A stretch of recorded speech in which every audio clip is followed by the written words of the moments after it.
Film पीके का असली भिखारी, जिसकी 5 सेकंड की वीडियो ने उसकी जिंदगी बदल दी।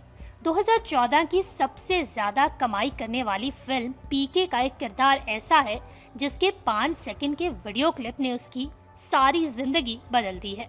ये आसाम के 49 साला शख्स मनोज रॉय की कहानी है, जो दिल्ली की सड़कों पर भीख मांगता था।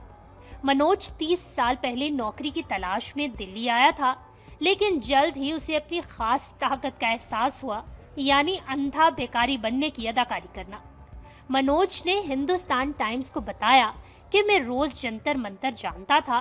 चंद माह कबल 2000 मेरे पास आए और पूछा कि क्या मैं अदाकारी कर सकता हूँ, जिसके जवाब में मैंने कहा कि अदाकारी की वजह से ही तो 2 वक्त की रोटी खा रहा हूँ, जिस पर उन्होंने मुझे एक फोन नंबर और 20 रुपए का नोट थमा दिया।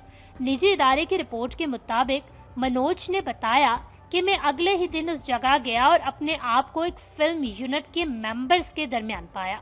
मुझे 7 दीगर भिखारियों के साथ ऑडिशन के लिए एक तरफ ले जाया गया, जो सब बसारत से महरूम थे। मैंने फिल्म या अदाकारों की परवाह नहीं की, मुझे सिर्फ इस वक्त खाने की परवाह थी, जो मेरी सिलेक्शन तक 1 हफ्ते तक मुफ्त दिया जाना था। सिलेक्शन के बाद मनोज को दिल्ली के एक 5 स्टार होटल में कमरा दिया गया। अपने 5 स्टार तजुर्बे के बारे में बात करते हुए उन्होंने कहा कि मैं पानी की कमी की वजह से अक्सर कच्ची बस्तियों में नहाए बगैर रहता था, लेकिन होटल के स्विमिंग पूल में ठंडा ठंडा हो रहा था। आमिर खान और अनुष्का शर्मा की तरह कंधे रगड़ रहा था।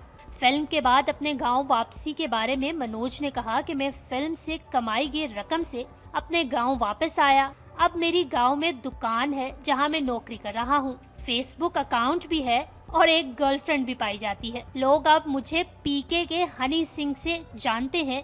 ये सब फिल्म की वजह से है। अब इसकी ख्वाहिश है कि वो आसामी और बंगाली फिल्मों में भी काम करे।